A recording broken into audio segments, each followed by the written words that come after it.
Good afternoon, everyone. My report is the second part of Chapter 13, Business. Without further ado, let's get started.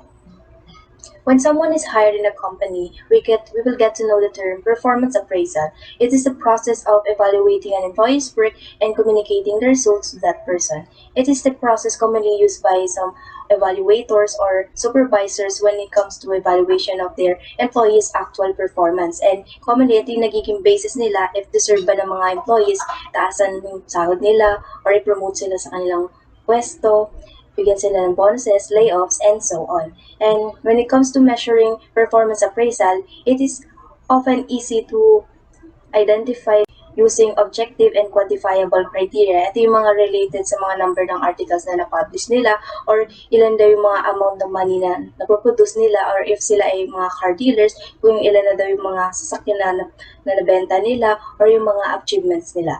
But ito yung klase ng measurement is not that often available. So, mas nagre-relate tayo sa mga tinatawag na subjective measures wherein yung performance appraisal is naka-base on dun sa perceptions or observations ng kanilang mga supervisors or evaluators.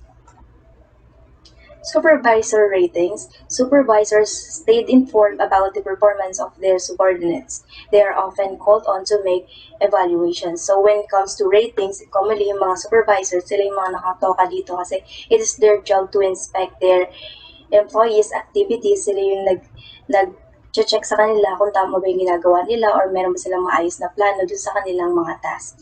And sa pag-rate daw ng mga supervisors, we should not take it seriously because questionable yung mga accuracy nila and minsan is na-influencean sila ng mga bias or errors.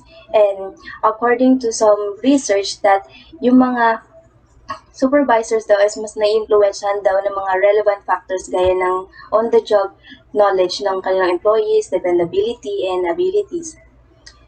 And isa sa pinaka-prominent na error, ito yung tinatawag na halo effect. It is the failure to discriminate among different and distinct aspects of a single worker's performance. Wherein yung supervisor or evaluator is nagre-rely lang sa isang single trait tapos gina-generalize niya na kagad yung personality ng isang tao. Halimbawa, kung yung tao daw ay warm, ina-assume niya na kagad na generous and good-natured din siya. Or bawa, yung tao ay na-perceive niya agad as matalino and ina-assume niya kagad na active siya sa work or responsable siya or mabilis siya kumilos, gumawa sa kanyang mga tasks. And when it comes to physical appearance, kung na-perceive pa lang unang-una ng supervisor or evaluator na unattractive yung isang tao, ina-assume niya na kagad na tamad siya, boring, and hindi siya responsable sa kanyang trabaho. And here are some problems with ratings na tinatawag ng mga error and bias.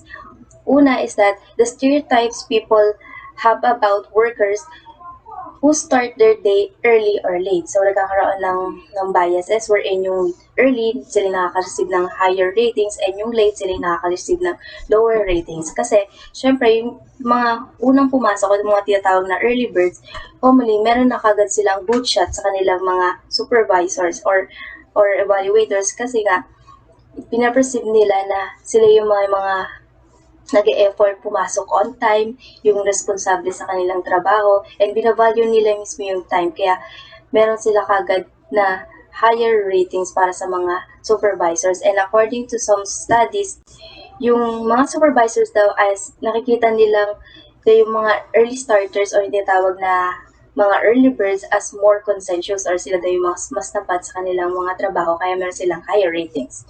And second problem is that evaluators differ in the average numerical ratings they give to others. Ito naman yung naka-base sa mga types ng evaluators. May mga evaluators na mababait, tendency nun sila yung mas bibigay ng higher ratings and hindi sila madamat magbigay. While yung mga evaluators naman ng mga stricto, tendency nun, though hindi sila gaanong mataas magbigay, sila yung mga nagbibigay ng mga lower ratings. And third problem is that supervisors may intentionally distort their evaluations depending on their objectives within the organization. Wherein yung mga supervisors daw is nagre-rely kung ano daw yung reason kung bakit sila or objective kung bakit daw sila nag-evaluate.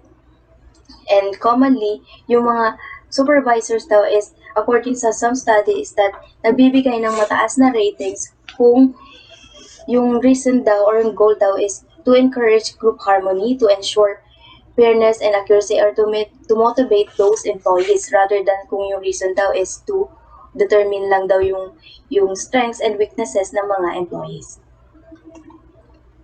Self-evaluations. When workers are asked to evaluate their managers, and these evaluations provide valuable outward feedback. It means from bottom to top, yung mga employees naman yung nag-rate sa kanilang mga supervisors or other superiors.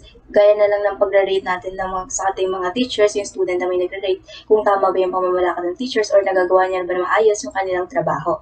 And one particular interesting source of information comes from self-evaluation. Self-evaluations means kung paano natin na i-describe yung ating sariling performance with i-describe natin yung ating strengths or weaknesses. And yung disadvantages naman nito is that individuals differ in the extent to which they tend to present themselves in a positive light. Siyempre, kung i-describe natin yung ating sarili, laging gusto natin, siyempre tayo yung bida, and yung mga disadvantages nito is that na-exaggerate natin yung ating pagde-describe sa ating sarili at lagi nating kinikredit yung ating success, and halos hindi na nga natin ma-mention yung ating mga mistakes or failures. So here are some solutions kung paano daw natin may improve yung ating appraisal or evaluations. And one is that solutions concerns the timing of evaluations in relation to the observation of performance. Of course, kailangan kung i-evaluate tayo ng supervisors natin or evaluators, dapat on time siya nag-evaluate, nag-jot down notes siya. Kung paano niya tayo nakita o na-obserbahan, dapat doon niya mismo nag-evaluate. Kasi, for instance, kung may delay na 1 month or 2 weeks, tendency, yung memory niya is nagpe-fade and hindi na masyado nagiging accurate yung kanyang pag-evaluate. Second solution is to teach raters some of the skills necessary for making accurate appraisals. As stated sa book, meron mga training programs na pwedeng attendan ng mga nag-evaluate or evaluators kung saan tinutulungan sila ma-improve yung kanilang skills and tinutulungan sila ng mga proper procedures kung paano daw mag-evaluate. Third solution is that most organizations collect and combine a full circle of ratings from multiple evaluators in a process that is referred to as 360-degree performance appraisal. As you can see in this picture, for instance, ito daw yung nasa gitna, ito yung evaluators, nagre-rely siya sa mga different perspective, kumukuha siya ng information sa mga ibang tao, gaya sa mga managers, sa mga customers, peers, direct reports, or other co-workers para madami siyang nakukuhang perspective, and dito na-analyze niya kung tama ba yung kanyang observations or pares din ba siya yung opinion niya sa ibang tao. And etong klase ng approach na to is mas better and effective sa mga single rater approach wherein di ba yung supervisors minsan nagre-rely lang lagi siya sa kanyang sariling observation. Ito mas better, mas madaming evaluators yung kanyang pinagtatanungan. Due process considerations, perceptions of fairness, Rutherford and his colleagues proposed a due process model of performance appraisals. Dito naman, ito yung model na nag-guard sa mga rights ng mga employees pagdating sa kanilang mga workplace. And similar way lang dito, gaya ng sa mga criminal justice system, yung pagprotekta nila sa mga accused. And it consists of 3 principles. There should be adequate notice. Adequate notice wherein meron daw dapat clear performance standards yung mga employee na naiintindihan nila at meron silang freedom na tanungin ito sa kanilang mga superiors. Second is that employees should receive a fair hearing, na kung saan yung nag-evaluate sa kanila is dapat sila yung mismo nakakita ng kanilang actual performance or yung talagang nakakakilala sa kanila para merong fair and accurate yung evaluations. Next is that appraisal should be based on evidence of job performance. Yung evidence is not influenced by corruptions or prejudice, and dapat meron daw tinatawag na procedural fairness na kung saan dito ni-explain kung how the supervisors come up with that certain decisions and ano yung reason bakit nila ginawa yung decisions na yun. So now let's move on to leadership. Leader is someone who can move a group of people toward a common goal. So lahat naman tayo familiar sa mga task ng leader. Sila yung nag-distribute ng mga task sa kanilang mga members, sila yung nag-organize ng mga plano, and they serve as a proxy of the whole group. So here in table 13.2 ng page 575, nakalis dito yung mga different codes according sa mga prominent na tao na in-identify nila yung leadership based sa kanilang perceptions or opinions. And according to them, some leaders succeed by winning supporters, others lead by mending fences, uniting rivals, negotiating deals, and so on. And dito, in-explain na hindi magiging effective yung isang leaders na may achieve yung kanyang goals, kundi dahil sa tulong ng kanyang mga members. Of course, kailangan niya din ng mga pagsusupport sa kanya and paano mga tutulong sa kanya kung paano niya ma-achieve yung mga desirable outcomes na gusto niya mangyari. And no matter what the strategy is, the commonality daw is that good leadership is about social influence. And to further understand this, let's move on to the next slide. The classic trait approach. According to the great person theory of history, exceptional individuals rise up to determine the course of human events. Exceptional individuals, sila yung mga merong special or unique traits na in which yung kanilang IQ is above average nang dahil sa kanilang pambihirang traits or sila yung tinatawag ng mga great leaders, sila yung merong mga kakayahan to determine the course of human events based on history. And according to this theory, there are some certain traits such as ambition, intelligence, and need for power, self-confidence, and so on. Ito yung mga nakatulong na traits para sa isang individual para magpatuloy na maging effective leaders. And on the basis of past research by Kirkpatrick and Locke, meron mga stable characteristics daw na associated sa successful leadership among executive business, such as cognitive ability, inner drive, leadership motivation, expertise, and so on. And according to Goldman, Boyatis, and McKee, they argued that the primary job of leadership is emotional and that great leaders endowed with emotional intelligence means yung mga great leaders blessed sila ng ganitong klaseng intelligence. In this point, ito yung ability nila to identify yung sarili nilang emotions or feelings at the same way, yung emotions din ng ibang tao. And ito yung ginagamit nilang information kung paano daw nila maitatama or may i-guide yung kanilang sariling actions or performance. And according to the book, yung mga taong may ganong klaseng intelligence, they are flexible by nature. Applicable din sila sa mga job kagaya ng visionaries, coaches, pace setters, and so on. So here we have two different models of leadership. First one is the contingency model of leadership. Dito, in-identify yung effectiveness ng isang leader based sa kanyang personal characteristics at saka mga different types of control. And according to Fred Fiedler, yung difference daw between leaders is yung approach nila, yung iba is mga primarily task-oriented, yung wherein ito yung mga focus sa kanilang task, and on the other hand, relations-oriented, sila naman yung mga sa mga concern sa feelings ng kanilang mga employees. And yung amount daw ng control na mayroon yung isang leader is na-identify natin kung anong type ng leadership yung mas effective sa kanya. Sa high situational control, sila yung mayroong mga good relations sa kanilang staff or employees, may clearly structured na task, and sila yung mayroong position for power. And this sa low situational, yung opposite side naman ng high situational, may poor relations naman sa kanilang staff or employees, limited lang yung kanilang power, and they don't have a clearly structured task. And according sa model na ito, yung main point daw is that good leadership requires a match between an individual's personal style and the demands of a specific situation. Kailangan daw merong perfect match. Yung isang leader dapat match sa kanya yung different types of control. For instance, sa low situational control, na sila yung mga commonly need ng guidance, ang suited sa kanilang leader, dapat yung approach is yung primarily task-oriented, in which yung leader na ito, sila yung nagpro-provide sa kanyang mga employee to stay focused on the task. And isa sa pinakamahalagang task daw ng isang leader is yung pag-make ng decisions. And according to this Normative Model of Leadership by Victor Bloom and Philip Yaton, some leaders are highly autocratic and directive. So pag sa pagkagawa ng decisions, when commonly nagbe-base lang sila sa sarili nilang opinion or sa opinion ng isa nilang members, while others are highly participative. Dito naman, ito yung in-include nila yung iba nilang mga members para mag-contribute dun sa certain decision. Hindi lang siya iisa kundi madami, unlike dito sa directive. And for effective long-term leadership, the key is to invite the right amount of worker participation. In this point, kailangan daw na right amount lang, hindi daw sobrang dami yung kailangan nating isali sa paggagawa ng decision. So, hindi kailangan lahat mag-participate and hindi naman daw kailangan na konti yung mga may involve.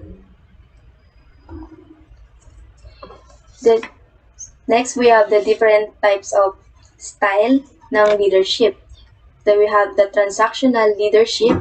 According to Edwin Hollander, leadership as a two-way social exchange in which there is mutual and reciprocal influence between a leader and followers. In this point, yung leader na i-influence na daw yung kanyang followers directly. And a good transactional leader is one who gains compliance and support from followers by settling clear goals for them. In this type of leadership, nagre-rely sila sa rewards and punishment para ma-achieve nila yung desirable performance ng kanilang mga followers. And dito, nagpo-focus sila sa results and nagpo-conform sila sa existing structures ng organizations. And dito, yung mga leaders is have formal authority and meron silang positions of responsibility sa organization. And yung kagandahan nito, meron daw silang clear goals or clear set of guidelines. And in this way, nare-remove natin yung mga uncertainty and less cost as well.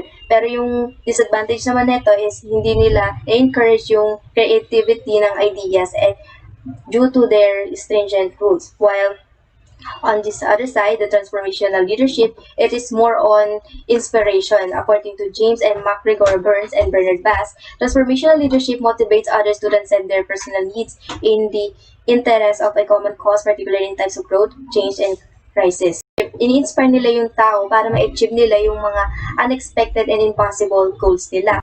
Itong style ng leadership na ito is nag-enhance ng motivation sa kanilang mga supporters or followers, yung kanilang moral and job performance. Sa isang study, itong transformational leadership daw is, mga leader dito is more extroverted than average person and they're more likely to exhibit positive emotions. And to separate human evil from virtue, we have what we call pseudo and authentic transformational leader. Sa pseudo transformational leader, sila yung nag-focus lang sa mga emotions rather than reasons and minamanipulate nila yung kanilang mga followers para sa sarili nilang interest. While dito sa authentic transformational leader naman, ito naman yung tinutulungan nila mismo yung kanilang mga followers para sa kanilang mga collective vision, matransform ito into realities. And according to some studies, yung inspiration daw is universally more powerful motivator. Thus, we therefore conclude na mas effective ang transformational leadership rather than transactional leadership.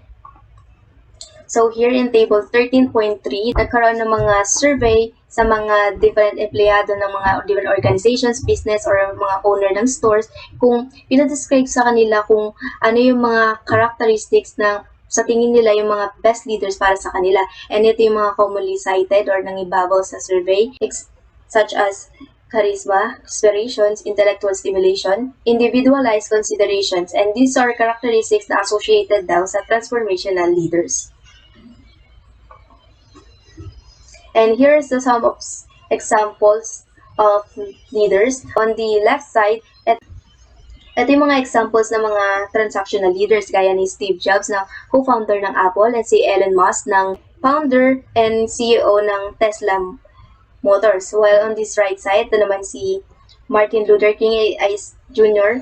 ay isang example ng transformational leader in which ito sa picture na ito, dito niya sa Washington DC, yung kanyang famous speech na I have a dream, minotivate niya yung mga tao or kanyang mga supporters or followers to believe that anything was possible. And aside from Martin Luther King, may mga ibang kasama rin siyang example as listed sa book na mga transformational leaders gaya ni John F. Kennedy, Ronald Reagan, and Nelson Mandela, and so on.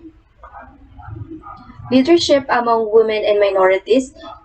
According to some data, leaders of America's Fortune over 500 companies starting 2015, there are 4.8% of the CEOs are women, and only another survey, percentage of African Americans, Latinos, and Asian in top ranks of the same organizations, only 5 African American CEOs or 1%. So dito kapansin-pansin na yung yung pagiging yung pagkakaroon ng discrimination o pagiging unbalanced ng mga numbers ng mga CEOs among women and minorities. And here are some listed na barriers kung bakit daw nagkaroon ng ganitong klaseng phenomena and pag-achieve ng mga women hindrance sa kanilang success. Ito yung mga commonly na encounter ng women and minorities. Ito yung tinatawag na glass ceiling, a barrier so subtle that it is transparent yet so strong that keeps them from reaching the top of the hierarchy. Ito yung nagiging invisible, minsan hindi natin siya napapansin pero nakaka-apekto to sa kanila para hindi sila mag-success. Ang bawa, mas priority yung mga men over sa women sa mga certain positions. Dito, yung example nito is dito noticeable sa example dito na kung saan na-outnumbered ng mga men ang women pagdating sa CEO over 500 companies, 4.8% lang ang women. And on this next survey naman is na-outnumbered ng mga white men, ng mga black men, kung saan 1% lang yung mga Africans American na CEO. And according to the book, na kapag naging successful daw ang mga women or mga minorities, ito yung tinatawag nilang breaking or cracking the glass ceiling. And isa rin sa mga na-encounter ng women ulit, ito yung tinatawag na glass walls, keep them from moving laterally within an organization. Ito yung pumipigil sa kanila para hindi sila ma-promote sa isang position na gusto nilang ma-achieve or ma-achieve nila yung mga highest rank gaya ng mga CEO or president, for example, from positions in public relations to those in core areas such as production, marketing, and sales.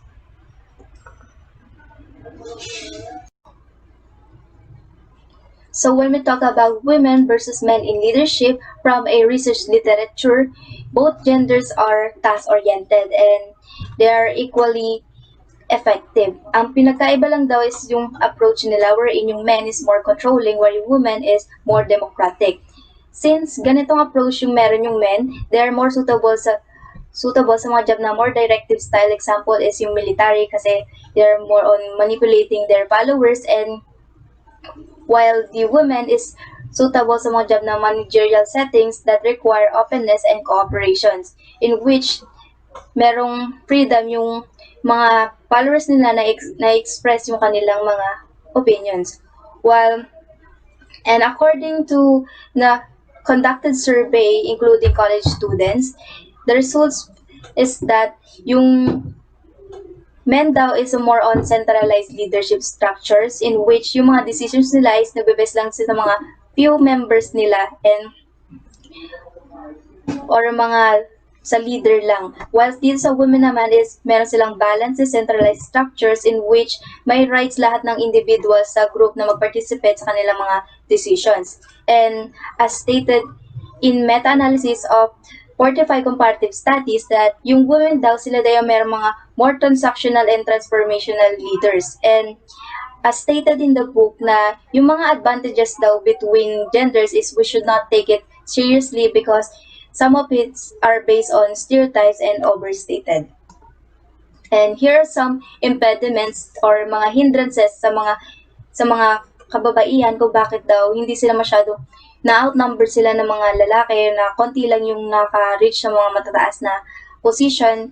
Una is that many women are deeply complicated about having to juggle a career and family and often feel as though they have to pick one or the others. So ito, nagiging confused yung mga women kung ano yung pipilian nila.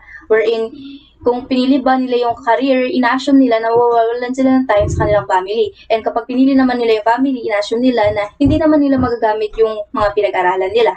Second is that some women are shy away from highly competitive hierarchical positions that offer the potential for leadership in favor of professions that involve helping people. So, some of women is hindi sila, ayaw nila makipag-compete sa mga ibang mga kalalakihan and mas prepared nila yung mga trabaho na tumutulong sa ibang tao kasi as a woman, we are caring and we value nurturance. Third is that is societal, yung mga issues kaya ng mga stereotypes, di ba, marami ng tayo na influensyahan and it takes a lot of time and effort kung paano natin sila mai-solve. So, meets, for example, yung nakalagay sa book is that yung mga women daw, piniperceive kagad ng mga society na as followers lang yung kanilang mga role and yung mga men naman is pang leader yung role nila. And commonly, kaya nangyayari dito is that some are uneasy or nagda-doubt sila about sa woman leadership roles. And ang tendency nito yung is madaming women ang hindi nabibigyan ng chance na may pakita na meron din silang ability na kaya din nilang malampasan yung mga kalalakihan. And according to a survey, both men and women were equally successful. Pero yung mga kababaihan, sila yung kailangan numulan nilang ma-overcome yung mga mas madaming barriers para lang maging successful nang dahil nga sa mga biases and stereotypes na to. Next, these are the two studies regarding minorities. Study of African Americans in the banking industry, many said that they had felt excluded socially from informal work groups were not network, lack of sponsors, role models, and mentors needed for advancing in an organization. Similarly, a study of business school graduates revealed that African American and Hispanic men were likely to than others to have mentoring relationship with the influential white men in their respective companies. So dito, as you can see, noticeable na yung pagkakaroon ng discriminations over black and white men. Dito, number in, wala silang masyadong right para daw makapasok sa ibang organization, sa kakaproblema sila, hindi sila masyadong binibigyan ng mentoring relationship. So here's are some ways kung paano daw natin may overcome yung mga obstacles or problems. Minority managers have to build a solid foundation early, they suggested, because they are promoted only after proving themselves again and again. So mga aspiring managers, gaya ng sa mga minority or African Americans, kailangan na muna nila dapat patunayan sarili nila. Of course, it takes steps and kailangan muna nila mag-persevere sa mga middle positions. Kailangan mo muna nilang patunayan yung sarili nila na kaya din nila na may potential din silang maabot kung ano yung naabot ng mga white men. And dito, kailangan muna nila ng experience and more practices. And mentors played a key role opening doors, offering challenging assignments, and sponsoring them for recruitment into important high-profile positions. So, yung mentors, sila yung mga nakakatulong din sa mga minorities para nila ma-achieve yung kanilang desirable positions.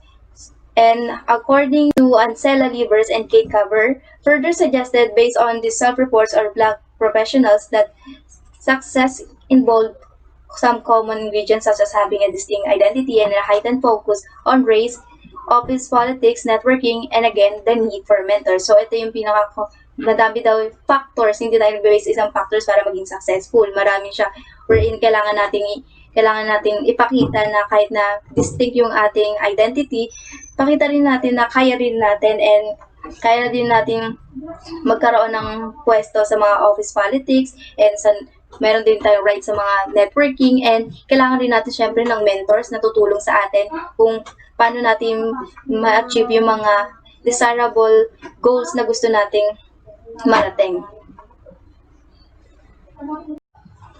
So now let's move on to cultural influences of leadership. In this portion, ina-identify yung mga leadership style if universal ba sila, means na applicable din ba sila sa iba't ibang culture or hindi, or tinatawag na culture specific.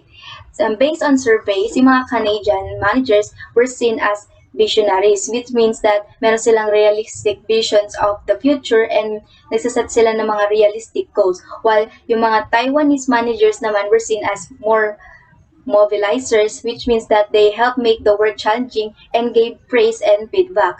And sa mga culture naman ng Canada, they are more individualistic means that self-reliance and nagpo-focus sila sa sarili nilang goals, and where employees set their sights on personal advancement, a visionary leader can facilitate their goals by creating a strong sense of direction. While sa culture naman ng Taiwan, they are more collectivistic, which means nakapokus sila sa group goals where a premium is placed on cooperation, belonging, and interpersonal harmony. Employees prefer a mobilizing leader who creates a positive work environment. And when we talk about paternalistic leadership, it is a style stem from Confucian deals idealized by authoritarianism, benevolence, and moral character. Where authoritarianism, it means that yung authority lang yung merong power and sila lang yung merong karapat na magbigay ng mga demands and so on. And benevolence, meron silang gentle and nurturing concern in which may care sila para tumulong sa kanilang mga members, and moral, kakataan din sila ng moral character, which means that sila daw ay mga honest or respectful and so on. And East Asian cultures emphasize the group over individuals, so one would expect groups to be held responsible for both good and bad outcomes. Since focus sila sa group and yung mga leaders, sila yung nagsaserve as the proxy of the whole group. In one study, wherein yung scenario is merong food poisoning daw sa school, and yung mga Japanese participants ay they tend to blame yung principal nang dahil dun sa incident na yon, rather than sa mga Americans, kasi nga nagbe-base sila dun sa mga nakapokus sila dun sa mga leaders or sa responsibility ng mga leaders. And sa second study naman is that yung isang employee nakasave siya ng save niya yung buhay ng isang tao, and even though wala namang kinalaman yung president and hindi naman siya yung nag-save sa buhay ng isang tao, yung mga Japanese participants, binigyan nila ng credit yung president ng kumpanya. Next is when we talk about motivation at work, 83. Sa unang passage, based on sa isang articles, pinakita yung mga competitive culture ng mga Amazons, wherein yung mga empleyado dito ay tinatawag na Amazonians. In-state nila that yung culture daw na meron sila is that minomonitor daw yung mga empleyado kada minuto sa isang araw, and meron silang various metrics of productivity, and in-encourage yung mga employees nila mag-work na overtime and i-criticize yung sarili ng mga iba't iba nilang ideas and mag-send ng feedback sa kanilang boss. And they concluded that itong workplace na to is meron daw strict and unforgiving meritocracy, wherein hindi sila nabibigyan ng rights na i-express yung kanilang opinions. Kaya yung tendency, madaming tao daw yung umaaklas dito or umaalis dahil sa nakakaramdam sila ng mga anxiety, burnouts, or another emotional states. And dito, nakasite yung mga iba't ibang way kung paano daw natin ma-avoid yung mga ganong klaseng incidents, and para makuha din natin yung commitment and satisfaction ng mga employees, gaya ng magkaroon ng work-life balance, which often means providing employees with a flexible work schedule in which dapat hindi natin sila masyadong pinupush sa kanilang trabaho at bibigay din sa'yo ng mga allotted time para sa kanilang mga personal interest or mga oras para sa kanilang mga family. And next one, employee development and recognition, which involves both money and non-monetary awards for significant achievements, in which dapat wag naman tayo laging nakarely sa basta lagi lang sa pera, pagbigay ng pera, that meron din mga non-monetary awards, just like bigyan natin sila ng free time or a gift card to a local restaurant and so on. Industrial or organizational psychologists have found that people's satisfaction at work depends on a host of factors, economic and otherwise. So hindi lang tayo nakabase sa isang factors, marami din daw mga several factors na nakaka-apekto sa mga satisfaction ng tao sa pagdating ng pagpili nila ng trabaho. And satisfaction peaks during an initial honeymoon period before trending downward and settling in. So, sa initial honeymoon period, dito yung umpisa pa lang yung lahat, meron pa yung new set of goals, or bago pa lang yung trabaho natin, hindi pa masyadong critical or wala pa masyadong conflict, kaya nandito pa yung satisfaction ng mga employee. And dito sa picture na ito yung example sa kumpanya ng Google, wherein according sa Fortune, ito daw yung mga tinatawag na best company na kung ikaw ay magtatrabaho sa Amerika. Dahil dito, binibigyan nila yung mga employees nila ng madaming opportunities and benefits. Gaya na lang na they provide their staff with gourmet meals, meron silang on-site doctors, child care, and week laundry service, and so on. Kaya dito pa lang, meron silang proper treatment sa kanilang mga empleyado, kaya hindi na daw katakataka kung bakit kada araw umaabot daw ng hundreds yung mga nare-receive nilang mga resume. That is the economic reward models, and yung satisfaction daw ng isang tao is hindi lang laging nagre-rely sa salary or yung sa sahod, or kino-consider din daw nila yung mga raises, kung paano daw yung patakaran sa pagbigay ng pagtaas ng kanilang sahod, and how income is distributed, what benefits an employer offers, kung mahalaga na binibigyan din sila ng mga different benefits, yung kagaya na lang ng sick leave, health insurance, and so on. And many rewards are not monetary but symbolic. So, hindi lang lagi tayo nagde-depend sa monetary or salary nga, yung kanina, such as titles. Minsan, kino-consider din ng mga employees kung yung pangalan ba ng kumpanya, or yung office size, yung itsura, yung mga physical appearances ng buildings, o maayos ba, and accessible, or madali ba siyang pasukan, and so on. And we have expectancy theory, according to Victor Bloom. Dito, sinasuggest sa theory na ito na mas nagiging motivated daw yung mga workers kung ina-assume nila or naniniwala sila na yung kanilang effort is magkakaroon daw ng desirable outcomes. And here, nag-list siya ng mga reasons kung bakit daw nag-exert ng effort yung mga workers. Workers become motivated and exert effort when they believe their effort will result in an improved performance. Pinapractice din nila yung sarili nila para magkaroon sila ng better performance each day, and that their performance will be recognized and rewarded. Yun, ina-assume nila na ma-recognize sila and makaka-receive sila ng reward. And third is that the monetary and symbolic rewards that are offered are valuable and desirable. Means that interesado sila sa ini-impose na reward ng company, either monetary or cash, or symbolic rewards, kaya na lang ng yung mga benefits, at kaya ng mga bonuses, and so on. And dito sa picture na to, makikita yung company ng Starbucks, wherein it is considered the largest coffee house company, and meron din silang proper treatment sa kanilang mga workers, and as stated in the book, bibigay daw sila na customizable special blend, wherein pinibigyan sila ng benefit packages na gaya ng bonuses, product discounts, adoption assistance, college assistance, and so on. So here's goal setting is a particularly important for motivation. So mahalaga din yung nagsiset tayo ng goals, and isa sa pinaka-particular na motivation daw is yung tinatawag na financial incentives, ito yung pagbibigay ng extra na money kung napagtagumpayan nila or maganda ba yung ginawa nilang performance.